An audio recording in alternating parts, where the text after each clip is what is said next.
Okay, let's unpack this. We are strapping in for what might be one of our most complex and maybe rewarding deep dives yet.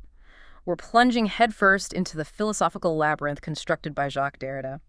It's definitely a labyrinth. And this isn't just a dive into text. It's a real confrontation with the very foundations of Western thought, especially through this haunting lens of the ghost and spectrality. Indeed.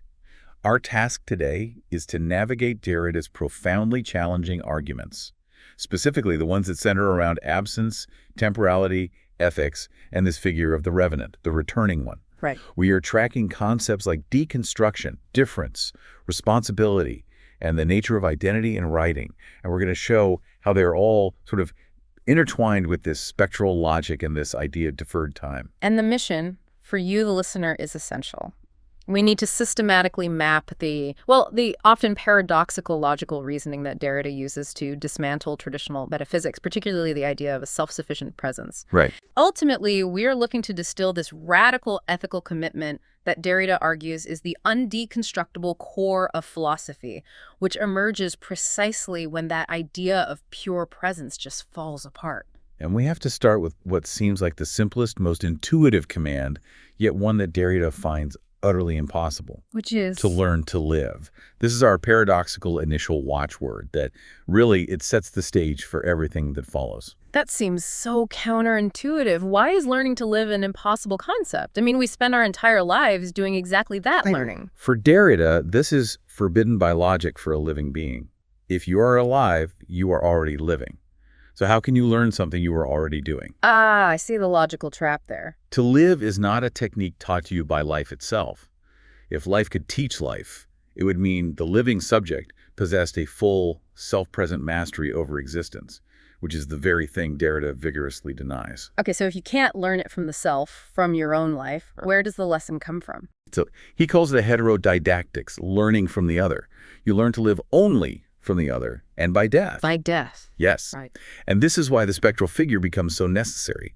The ghost, the revenant, it operates on the border, or maybe more like the internal fracture of life and death, forcing us to acknowledge the debt we owe to what is absent. Yeah.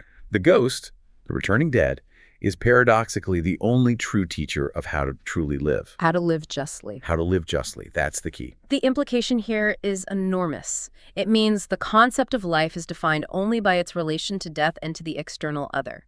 That throws the entire philosophical reliance on presence, the idea of an authentic, self-contained being, into immediate crisis. It's an immediate and total crisis. So let's delve deeper into this crisis of presence by exploring how Derrida treats that traditional hierarchy of voice and writing and how that relates to the trembling identity of the I. Absolutely. In Western metaphysics, and this goes all the way back to Plato and Aristotle, there's a fundamental belief in.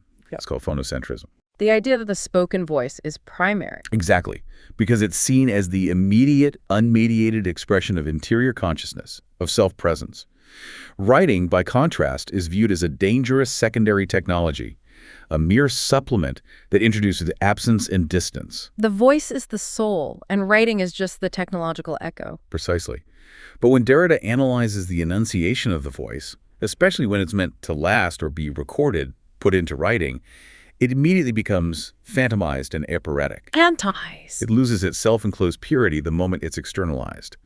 Its meaning is no longer anchored solely in the intention of the speaker, but it opens up to infinite repeatability in the absence of that speaker. So the voice is doomed to become a ghost the moment it attempts to transcend the immediate present.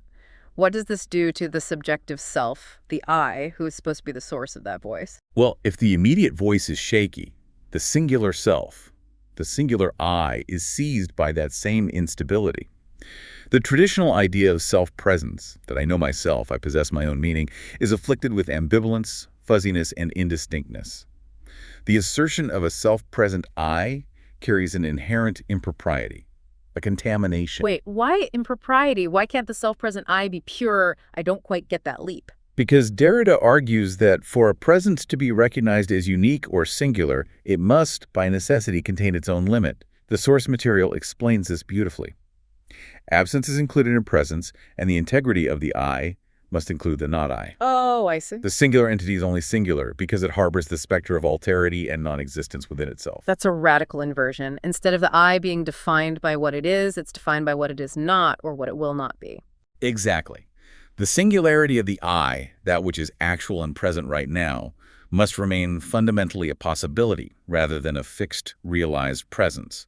And this takes a vertiginous twist away from the existential tradition, specifically from Heidegger's concept of Dasein. How does this differ from Heidegger's Dasein? Because that's already so centered around mortality and death. Well, Heidegger emphasizes the specificity of my death, the fact that only I can die my death, which leads to this idea of authenticity, Eigenlichkeit, and appropriation. Ereignis. My being is my own. Right. Derrida agrees on the centrality of death, but by introducing the ghost, the other's death, he suggests that Dasein is never fully my own. The singular I functions less as an authentic possessor of its being and more as a pure passageway for operations of substitution. So if I'm a passageway for substitution, who or what is passing through me? The spectral other, the possibility of non-existence, and the legacy of previous singular I's. The self becomes a mere function or phantom, constantly shifting between life and death, reality and potentiality. The I isn't a rock, it's a porous site, constantly haunted by its own possibility of non-existence and the specter of the other's possibility. That ghostly instability is what authenticates writing, yet it simultaneously destabilizes identity. This brings us back to the text itself. We've all heard Derrida's famous warning that there is no hors de text outside of the text. But you mentioned there's a crucial flip side to this. Yes, and this is so often misunderstood. The text isn't some hermetically sealed world. The warning that nothing is outside the text often misleads in that there is nothing likewise inside of the text, nothing through and through. Nothing through and through inside. Exactly. The text isn't a pure repository of meaning, because the moment the first thought is committed to writing, a supplement is immediately added. And why is the supplement so critical? The supplement, which is a key Derridian concept, is something added to fill a lack, yet it is also something extra, something contaminated. It injects itself as an impasse, an aporia, challenging the very idea of a pure origin or arche. Let's pause on arche. In philosophy, the arche provides the foundational meaning, the uncontaminated, authoritative beginning. Why on earth does it need a supplement? Because the arche tries to establish a self-sufficient foundation, a rule of exclusion, keeping all non-essential concepts, all alterity, out of play. But for that origin to stand, for it to become legible and function in the world, it requires external support. It requires supplementation. So if it needed a supplement? It proves that its alleged self-sufficiency was defeated from the start. So the origin was a fiction or a ghost all along? Exactly. The source notes that this proves the originarity was a phantom all along. The supposedly mute, inaccessible, pure point of beginning is in fact perpetually deferred and contaminated. This is why the ghost is already present at the supposed beginning. It's the structural possibility of absence required for the structure of presence to function at all. And if writing is inherently spectral, how does that translate to the acoustic experience? You know, we talk about the spectral voice. Well, the ghost is understood as a non-acoustical replication of the voice put in writing, a kind of subvocal wraith that duplicates the exterior speech, but without the breath, without the life force of the speaker. So when you read silently, that voice in your head is the ghost's voice. It's disembodied speech. Even when you're reading aloud, the ghost is present because the undecidability remains. Is the voice the reader's? Or is it the unbreathing spectral voice of the original intent? The ghost is inherent to the very conditions of writing's survival, its ability to persist in the absence of the author. this inherent contamination, this necessary delay, it brings us to the motor of Derrida's philosophy, difference. This is more than just difference, and it's critical we get our heads around its dual nature. Right. Difference, with that silent A we will absolutely analyze later, is often called a non-term because it resists easy definition, yet it's the central organizing principle. It names the twin action of differing, which is a spatial distinction, and defer, a temporal delay. Differing and deferring. And crucially, Derrida claims it functions as an ethical guarantor of respect for alterity. How does a structural linguistic mechanism become an ethical guarantor? That seems like a huge leap. Because it operates fundamentally through what he calls deferred obedience, or Nachtraglichkeit, a concept he borrows and transforms from Freud. Okay. If meaning and identity are constantly deferred, they're never fully closed, never fully present, this structural openness is the space where alterity, the other, can enter and exert its claim. So let's break down Nachtraglichkeit. What does deferred obedience mean in practical terms? It means the requirement for obedience, the debt, the responsibility of the instruction is put off. It's postponed until later. But, and this is the crucial part, this delay doesn't weaken the command. It makes it more powerful because it pursues the subject in advance. So it's not like a past command you forgot about. It's more like a future command that is already determining your present actions. That's a great way to put it. Think of it like an inherited secret or a trauma. The secret doesn't affect you when it happens, but 50 years later, when a new event triggers the memory, the original trauma suddenly floods your present, forcing obedience to a past command that was deferred until the future unlocked it. I see. The event is registered in the archive, but its meaning, its authoritative command, is deferred. And the ghost is perpetually wound in these disjoints of time. It is a spore of the future awaiting present inhalation, carrying an inheritance that dictates your debt before you are even born. So this ghost, then, isn't just an echo of the past. It's a temporal anomaly, a revenant, whose retreat is only possible because it is to come a veneer. Yes, the ghost belongs to a time whose signature will have been written but not yet read. It's the future anterior, the command that will have been carried out. The uncanny timing of the ghost, its arrival ahead of itself, is the mechanism of deferral. This structural delay forces the recognition that the present moment is not synchronous or self-identical. It is always out of joint. And when this structural deferral leads to an absolute breakdown in our ability to decide or act based on existing knowledge, we hit the aporia. Aporia. It literally translates as non-passage or non-experience. It's an absolute impasse, an indecision, or an irresolution that questions all our borders and boundaries. Deconstruction is defined as an aporetic experience of the impossible, where the paradoxical statement, nothing is possible, is true. Why is reaching an impossible impasse valuable? I mean, in philosophy, we aim for truth and resolution. Why celebrate a non-passage? Because the aporia is the necessary condition for a genuine ethical experience. If you could decide what is just based on a pre-existing rule, some metaphysical framework, there would be no true decision. And therefore no responsibility. And no responsibility. Yeah. The ethical choice only arises when you face the undecidable, when there is no clear passage. So the aporia forces the subject to invent a response rather than simply follow a predetermined formula. Exactly. And this impasse is undialectizable. The interior rule and the exterior demand cannot blend into a higher synthesis, which stops that Hegelian certainty of progress right in its tracks. The inside and outside remain in irreducible conflict. It is the conflictful shadow of the mystery and the direct cause of the identity's trembling, because the I cannot secure its position or find a rule to obey. And this fragility is built into language itself through difference. How does the ghost operate on the body of language?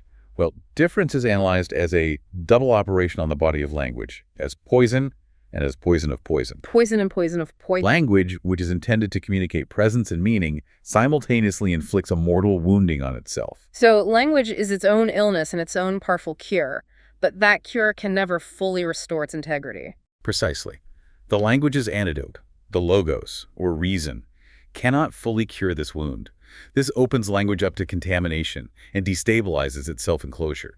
It creates a space, a chiasmus, a crossing over, that ensures language is constantly vulnerable to the infiltration of the other, of that which it tries to exclude. So the other seeps in through the very wound that language inflicts upon itself, making communication inherently unstable and impure. This vulnerability is the price of language.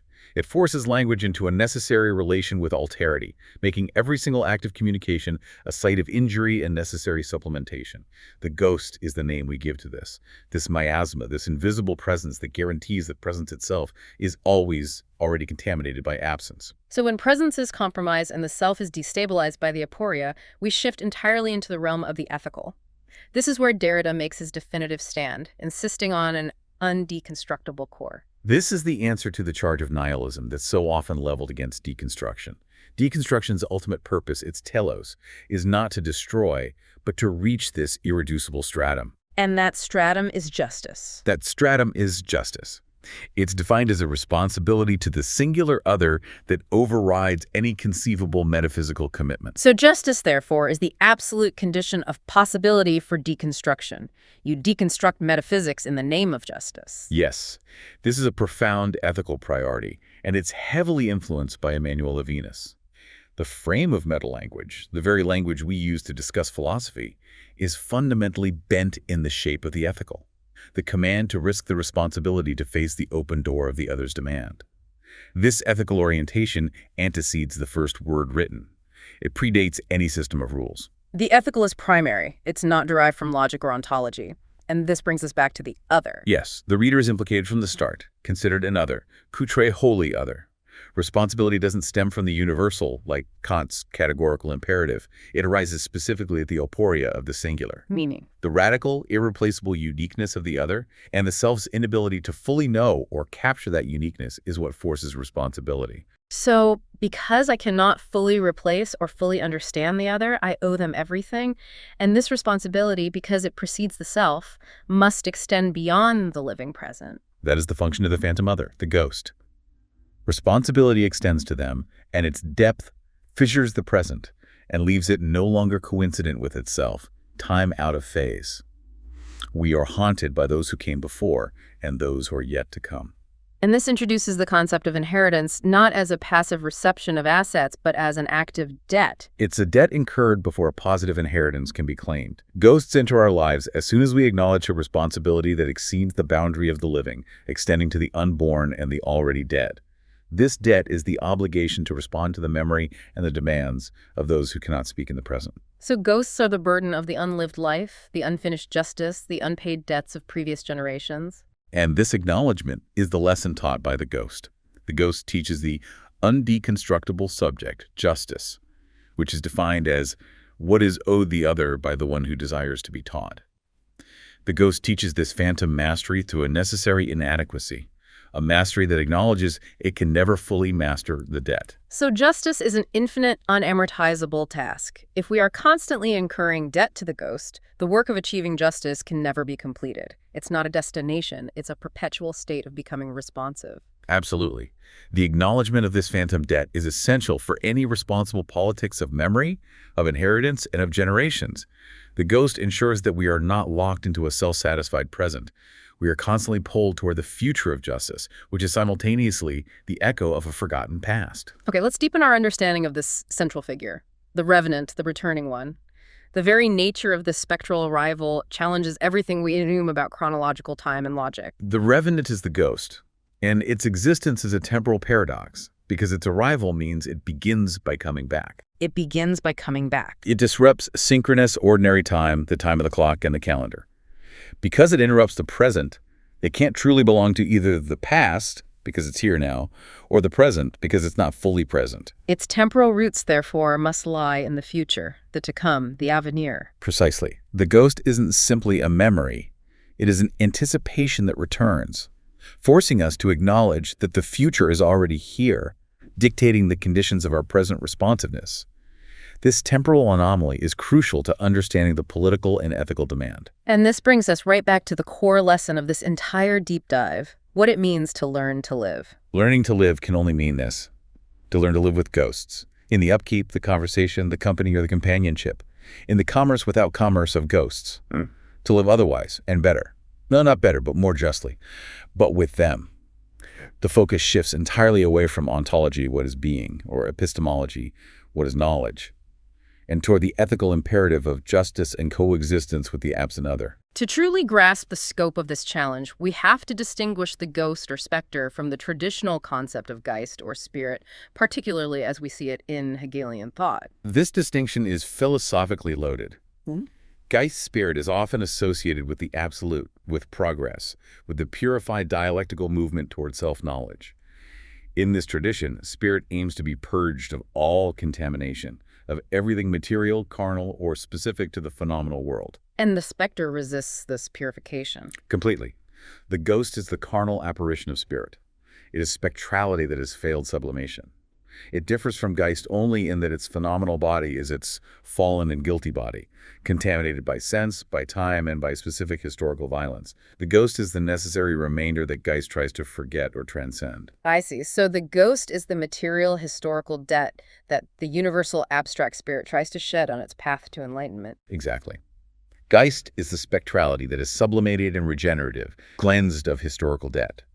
When Heidegger talks about the ontological difference between being and beings, he emphasizes that that difference is articulated by death, which forces and articulates spacing. Authenticity, his Eigenlichkeit, is owed to the debt incurred by the promise of existence.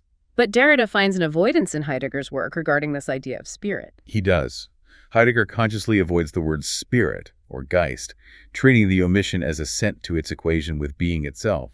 Derrida argues that this avoidance attempts to keep ontology purified and self-contained, failing to acknowledge the corrupt spectrality, the persistent ghost that pursues Geist. So even the most rigorous philosophy. The most rigorous philosophy, seeking authenticity and purity, is nevertheless haunted by its own excluded other. So contamination is inescapable even at the highest levels of ontological thought. And the ghost exerts force precisely because learning to live, finally, needs a relation with both life and death, not just one or the other. That irreducible duality is the core disturbance. The ghost's logic is heteronymous. It's governed by external demands, and it's mutable, unstable, and constantly changing. This spectral logic infiltrates traditional canonical logic, the logic of non-contradiction and presence, without voiding its formalism. It just opens the gates to an experience of the abyssal. How does the ghost operate on representation itself? The apparition upsets the order of representation by expanding the effect of duplicity without an original. Traditional logic relies on a primary source, an original, that the representation then doubles. The ghost is a double that refers to no fixed determinate origin. Duplicity without an original source? That sounds chaotic. Maybe even sinister. It is deeply destabilizing. The source suggests this duplicity is what the diabolical consists of in its very inconsistency. The ghost defies clarity and distinctness, making phenomenality itself undecidable because the source is constantly in question. The ghost is the very possibility of the lie, the fraud, or the illusion that has no single determinate creator. It is the necessary ambiguity required for existence to escape fixed determination. Let's turn now to guilt and trauma. The indelible mark left by this spectral logic. This mark, this trace, seems to be the literal inscription of the ghost's power. Well, the contamination Derrida identifies is traced back to a discussion of inherited guilt and the wound to memory that afflicts philosophical thought. Thought itself, in the very act of being thought, is wounded. This transgression of the logos is likened to the charismatic idea of original sin, a primal, unrecorded violence at the arc that can never be fully accounted for. So the foundation of reason and philosophy carries an ancient preconscious debt, a scar. How does this scar relate to memory? Memory for Derrida is purely archival in nature. The archive is meant to both keep and ordain, order to gather and preserve. But the archive, and here he's drawing on Freud's work on the death drive, is also simultaneously a site of violence and possible derangement, where the instinct toward destruction can corrupt existing or future documents. So the very act of preservation is threatened by the drive toward annihilation. The death drive, in this context, makes the archive a dangerous place. The arche, both beginning and commandment, is preserved precisely so that a trace may inform a life. But that first mark, the one which initiates the subject into life and meaning, is always described as a wound. The source specifically links this to the scar of a singular surgical operation, circumcision, signifying inclusion among the chosen. That is heavy. The foundational moment of inclusion and identity, the establishment of the singular I, is literally founded on a scar, a debt, and a physical wounding. The arche isn't a pure origin, but the site of a trauma. It's the founding trauma that precedes a living subject's ability to consent or even remember. And that debt, that trauma, is often expressed through silence. This brings us to the most technical, yet I think the most illustrative example of deconstruction, the A of difference. This is the critical moment. We have the word difference and Derrida's non-term, difference, deferral and difference, where the only distinction is an unpronounced A, a mute letter in French. What profound work does the silent letter perform? The mute A is the precise, unique inscription of the wound within language itself. It is a singular signifier that lacks all signifieds.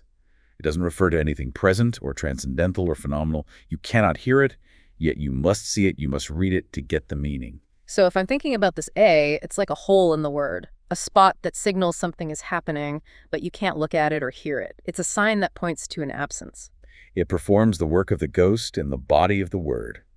It is described as a phantom-like vibratory dissonance, an acoustical trace of the wound of Jewishness, the incision that cannot be fully assimilated or healed by the Western logos, which, remember, prioritizes the spoken word. It's a silent signature of alterity within the very language that seeks to exclude it. The A performs an ethical transgression by demonstrating the limits of phonocentrism. Since you have to read the A to know the meaning has shifted from static difference to dynamic deferral, it proves that meaning is built in the written trace, not just in the acoustic event. Exactly. The mute A is a simulation of breath, a silent pneumology that accompanies inner reading. It is the exemplar of the performative. It performs the signification of saying without telling. It is a voice devoid of accent, a subvocal drone of immortality, signifying a transgression that occurred without being fully voiced or comprehended. And what's the consequence of having this silent wound at the core of our most fundamental operative term? It creates a lacuna in the semiological field, an empty space in meaning that is constantly fated to be replicated. It's non-local, it's ubiquitous, and it demonstrates thought's essential attraction to the absurd and the undecidable. This linguistic incision, the scar, the mute A, is the ultimate dwelling place of the ghost, transmitting its lesson of deferred debt across all linguistic boundaries. It is the necessary incompleteness that allows for the possibility of infinite justice. So let's try and synthesize this landscape we've charted. We began with the paradox of learning to live, which required the intervention of the spectral other. The logic of the ghost forces a recognition that presence is contaminated by absence, the origin, our carry, is infected by the supplement, and the present moment is perpetually disjointed by the future anterior, what will have been. And this structural contamination means that responsibility always lies in facing the undecidable aporia rather than relying on a fixed foundational metaphysical framework. The ghost, the revenant, is the figure that names this impossible ethical commitment that precedes the living self. The response to this insistent ghost, this infinite debt, is what Derrida calls the work of putting it in writing, which he says is analogous to the infinite and unamortizable work of mourning. This writing is the attempt to memorialize the singular other by exceeding, fracturing, wounding, and traumatizing the interiority of the self. So true writing is an ethical violation of the self for the sake of bearing witness to the other. It is a testimony to death, the gift of death, that survives life as a simulacrum of survivorship. Writing, having already lacked the seed of life that the voice claimed, survives death precisely because it is essentially alien to living.